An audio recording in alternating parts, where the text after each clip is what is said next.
Hello, welcome to today's HR Huddle. I'm Tamera Loerzel, and with me is my partner, Renee Moelders. Renee, thanks for being with me today.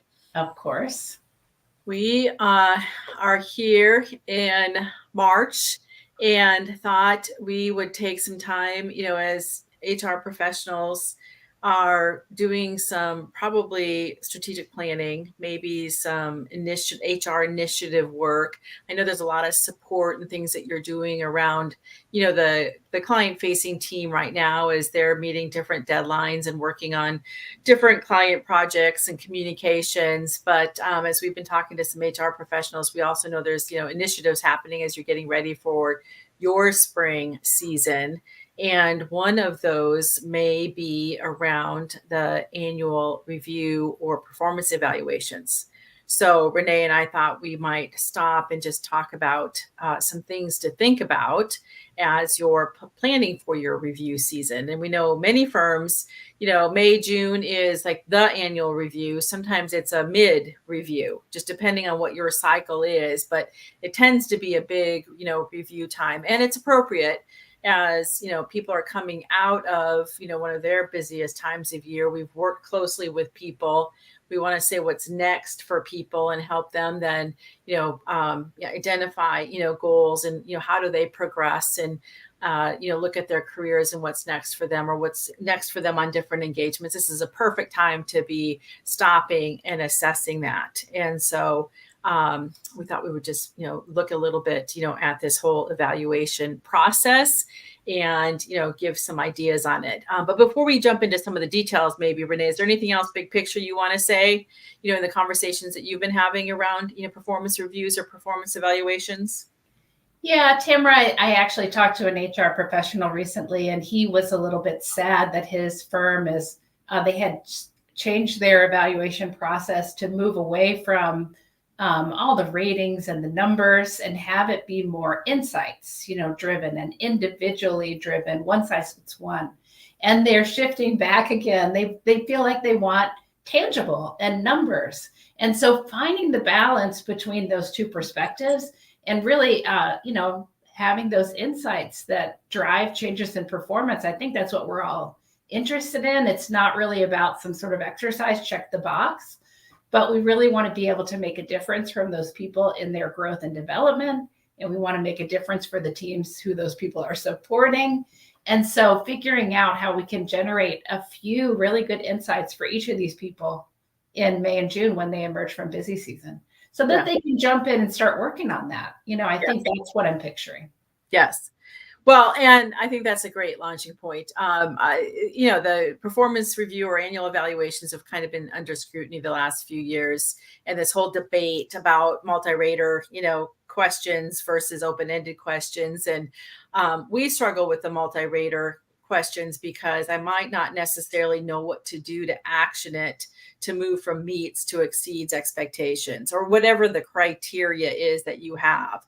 And we do want to have competencies defined and we do want to, identify how we are doing against it. But we would probably err on less multi-rater. And if you do multi-rater, by the way, our philosophy is a scale of 1 to 4, because then I have to pick, I'm doing well, 3 or 4. I'm not doing well, 1 or 2. And, if it's 1, it's detrimental, right? You need to define what those, each mean so that you can get some consistency in your evaluators, how they rate people. But at least I'm not on the fence. I'm not riding the middle of a 3 on a scale of 1 to 5. So that's probably the first thing, is to really look at your, multi-rater questions and your the rating scale that you're using to say, could we simplify, do less, and could we get more specific in our with a rater of 1 to 4? So that's a place I think to start, on that whole multi-rater discussion. Yes, and I'm trying to picture, Tamera, with the competency models, maybe that the person who's in charge of building the review goes and looks at the competency models and says, I'm thinking about this particular individual. I'm looking at the competency models. What do they need to do? What are 1 or 2 or 3 places in that competency model where I would like to see them expand their skills? And then pulling that data in somehow, into some insights section of the report. So we're not going to go through the whole competency model and have a, rating of 1 to 4 on each competency. I think we're just getting way too granular there. We're looking for coaches generating those insights. And I guess that is a good place for us to say it's really important to have someone who knows this individual doing the review. This is not HR that's doing this. It likely needs to be somebody that works with this individual on a regular basis and understands their performance and where their areas of opportunity are, and can dream a little bit, like vision for that person. What do they need to get next? It's something, Tamera, that we really work hard on in our coach development programs, having those coaches see, and, in your organization, you might call that a mentor, you might call that a supervisor, career manager, but having that person really realize that it is their job to have that vision. Yeah. Yeah. They should be thinking and dreaming about that person and thinking, what do I need to get them next? And they can assimilate that from multiple inputs. We are fans of getting multiple inputs, but then I, as their career coach, am going to assimilate that information with HR. And then I can help, develop a possible plan of action to take to get them to the next level, or to work on areas that might need improving, or whatever that might be. So we can get, multiple inputs from people that work with them. Correct. And then their career coach, or career advisor is responsible for, synthesizing that information. Or like I said, maybe HR synthesizes it down, and then I can take it and say, all right, what are those insights? You use the word insights, Renee, that I can take to identify that. And along those lines about evaluators, we would have the individual do self-assessments as well. I think many firms are doing that today. But if you're not, consider that. And have, the individual do a self-assessment as well. It's a good comparison just to see where they think they're at compared to where you and or others, think they're at, and where are their perception gaps that you might need to discuss. They also might have insights about specific actions that they think are next. We would have them generate that too, because then I could compare that to what I generate. And so I think that is something else to consider when we think about our evaluators. So, yes. Well, and we're big fans of the Keep, Stop, Start methodology, yes, which I'm sure our listeners have heard of before. They've heard us talk about it. Maybe you've heard other consultants talk about it. A lot of firms are using Keep, Stop, Start inside their organizations in some other way. And it's such a wonderful tool for generating insights, Tamera, that Keep, Stop, Start. Yeah. Now, the challenge we've had sometimes in our own organization is it generates a lot of data. So we have to be careful, right? I mean, that we don't overwhelm ourselves with all the Keep, Stop, Start data. Yeah. Well, and one of the ways that we do it, I was just on we do 360, feedbacks in our leadership programs, so our, one of the coachees that I was talking to, we were going through her feedback from that 360, and we say, for the, the evaluators, she had 8 inputs from, 8 other people, top 3 strengths, top 3 weaknesses or areas for improvement, top 3 opportunities, top 3 threats. It's enough. It might feel limiting, but when we get it back, and this individual said to me at the end of the call, she was like, this is the most detailed, actionable feedback I've ever received. And she's like, I'm not surprised by the themes in the feedback, of any of it, the strengths or the weaknesses or opportunities, but the tangibleness of it, that she could pick some tangible items and go action it. And she generated some too, because she did it as well on herself. But that's a way to manage, it growing. Because yes, Renee, we're guilty of, we use the Keep, Stop, Start for our annual reviews, and we can be guilty. Like, it's a long list and it's overwhelming and not digestible and not actionable because it's so long. So if we shorten it to the top 3, that might be a way to get that, feedback and those specific actions. Yes, I love that. Well, so Tamera, what do you think about this combination between the raters and the Keep, Stop, Start, or a SWOT? Or, I mean, we want to keep this simple. We want to reduce or make the process not overwhelming. But at the same time, we want to be able to generate information that's actionable. Yes. And so I wonder that. Well, and so you could do a combination, of a keep, stop, start, and then multi-raters on the highest level competencies. You could also, Renee, to your point, you were talking about the competencies, and then maybe I have a competency of leadership and there's 5 things underneath it, right? I could say, what's next in that competency for that individual? Like there could be an open-ended question that triggers the action. What's next? How do they develop? And so that we can get some concrete, information for how to move forward. Because really what we want to do with this information, hopefully it's a historical review. It's called a review, right? So hopefully there's not a bunch of surprises for us to talk about. We want to talk about going forward and create a career plan for the next 6 to 12 months, whatever that period is. Let's say we're doing it in June, between June and the end of the year. Here's your 6-month career plan. And then we do it, December to, June, whatever your cycle is, to be able to say, here's what's next in your career. Here's what's next, maybe during our fall busy season for engagements, or here's what's next for you to progress from a supervisor to a manager. And that we get those, tangible items. And I think limiting it just to the multi-rater, leaves it vague. And I think that's, where we started with what we struggle with.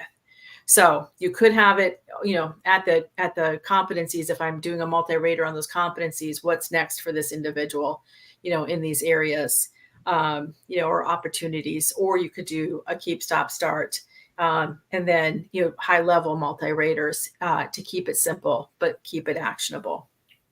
Yes. And probably when people look at their competencies, they're going to notice that they have behaviors in there. And we would say, let's not shy away from discussion in the reviews about behavior. And, that might be like, I need you to show up in a more ownerly manner. Like, how can you be more all over your stuff and owning it? And people can really tell that. Or how can you be supporting the team more? And showing up in a more supportive manner that makes people feel welcomed, or makes people feel like you're on their side, or you are there to help them when they need help. That might be like in our behavior spectrum, Tamera, that would be behaviors like teamwork or compassion. Right. Or we might say, like, we'd like for you to show up in a more confident manner by speaking up more and being more active and involved in meetings and things like that.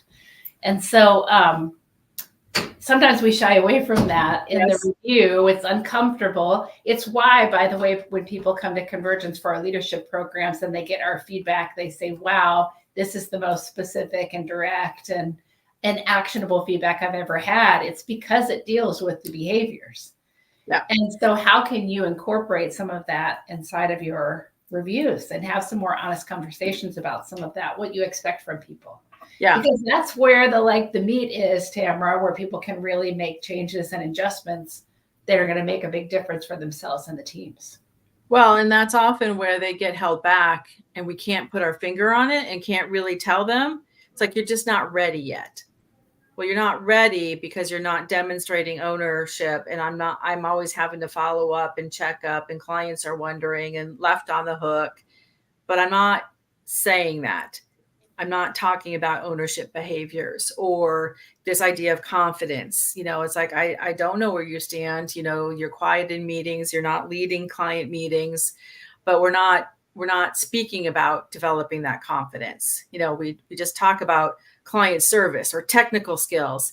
And so we do need to get more specificity on that. And I agree, not shy away from it, but that's a sad story that we hear, that is the thing that's holding them back. And they were never told that because it's uncomfortable or awkward, or, it's on the more personal nature, but it is something to grow as a leader. And where you can cover that is hopefully you have a leadership competence, and we identify what those behaviors are that Renee is talking about. How are we doing exemplifying them? Hopefully they also tie to your values, your core values for the firm, but also just expectations of how we operate. We expect people at Convergence to operate with ownership. We expect them to operate, with respectful communications.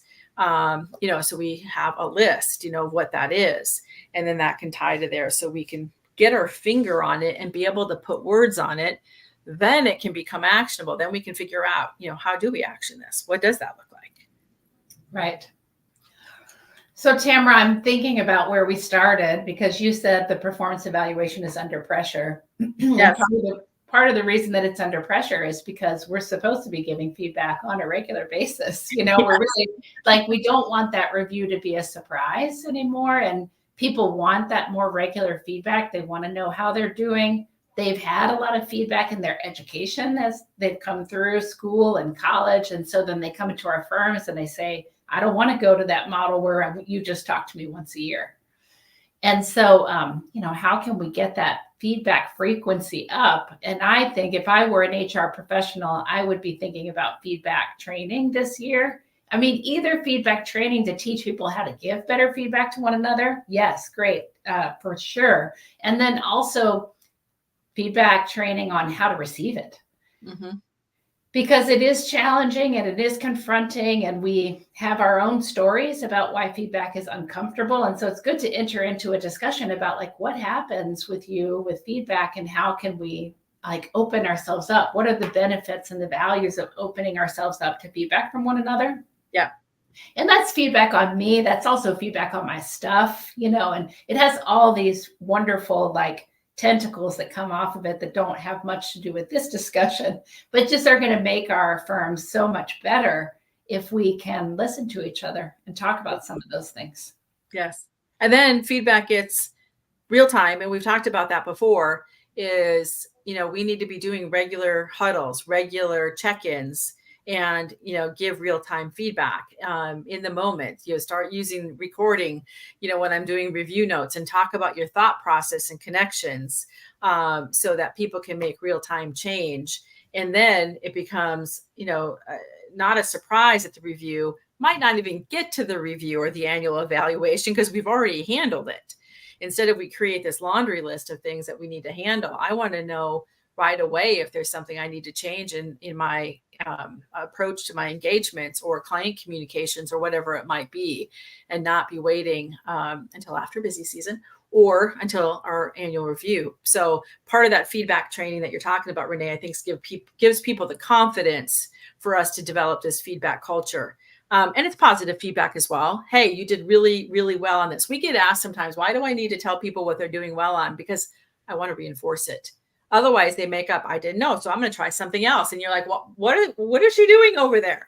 And they never got that positive reinforcement. So they're like, not sure that they're doing it correctly or, you know, the way that you're expecting. And so we do need to give positive feedback, positive reinforcement, as well as, you know, hey, here's what you can do next time to improve on this, you know, so that we get both sides of it. I think that's important. Definitely. Yes. If you give people positive feedback and specific positive feedback. So where Tamera was like being really specific about something that worked, and that's what you want. What we don't want to do is say, good job, you know, or you worked so hard. Well, what did I do? Like, what was it specifically that really worked? Yes. And so if we can be specific like that, people are like, oh, you like when I lead the meeting in that particular way, Tamera? I can do that. You know, like I can do that the next time too. Well, and specificity, you just made me think, Renee, when we provide training or coaching for our evaluators or for our, you know, career coaches and giving feedback, specificity is critical as well. We can't just say, you know, continue to improve technically. That is not helpful. That is not actionable. You know, what specifically, what, you know, is it entity types they need, you know, some maybe experience on, or is there, you know, specific components, you know, of, you know, audit standards, or is there, you know, maybe specific writing examples? Communication is another one, you know, communication can be improved. Wow, that's a big bucket. Communication is huge. So we would say you have to give an example. You know, if there's an improvement to make, you have to give an example, because otherwise we put it in these buckets and we can't get our finger on what it is that they need to improve. And then as the coach, that's going to be up to me to help refine that and, you know, prioritize it, you know, based on what the, you know, the assimilation of the feedback it is. But just to say, you know, continue to work on technical skills or improve communication, or some of those vague things that we say. Professionalism, like professionalism. Yes. What is that dress? Is that my, you know, tone? Is that the words that I use? so many things could fit underneath that bucket. Yeah. So ask for an example when you get those, for whatever they're, giving areas, for either opportunity or areas, weaknesses or areas for development, they have to give an example so that we can get, tangibles, and you'll be able to do that. Now, I'm going to say that let's talk about confidentiality and anonymity, because sometimes we worry that I don't want to give away who's saying it. But we're going to look for themes, and I might be able to say that's Renee's comment. I can tell she said it to me before. Well, good. Then I should, work on that. I'm not trying to, identify and finger point, Renee said that. But I really am looking for themes. So it becomes less of an issue as you assimilate information, and, I'm able to then, have the actions. When people have that, they feel so fortunate. They're not out looking for, who said what. Now, we also need to be constructive. So we might need to look at how it's written. We might have some people that are maybe a bit gruff, or, maybe borderline inappropriate in how they, give their examples.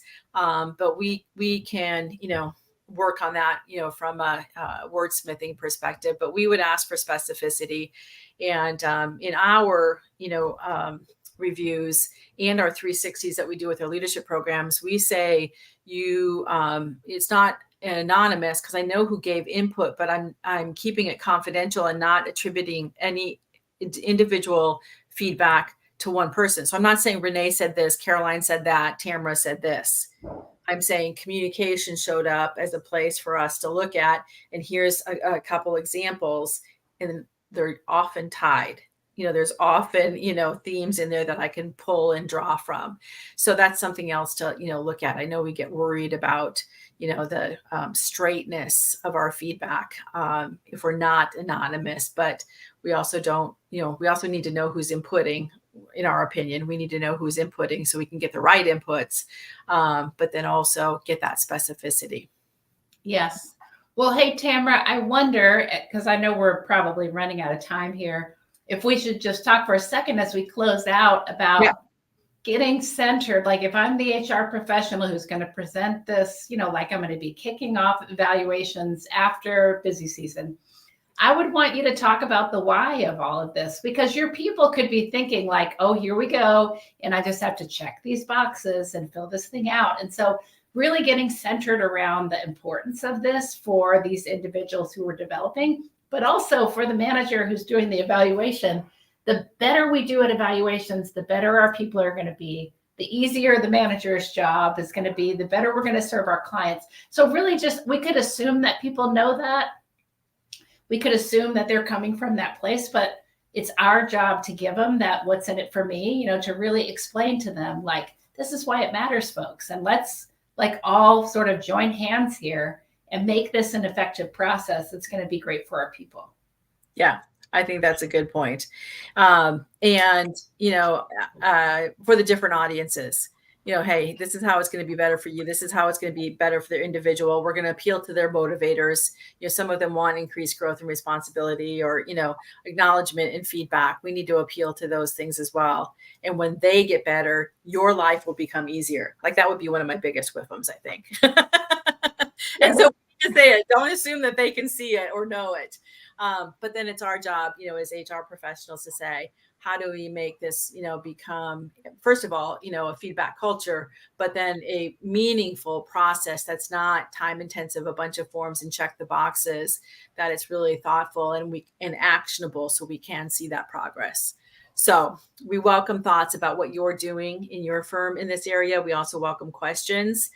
You can reach out to us, and we wish you well in this endeavor. We know it's super important as you're contemplating your performance, evaluation season. So we just let us know what we can do to help you with that, and then we will look forward to seeing you next week. So hope you have a great week in the meantime. Thanks for being with us today. Thanks, everybody.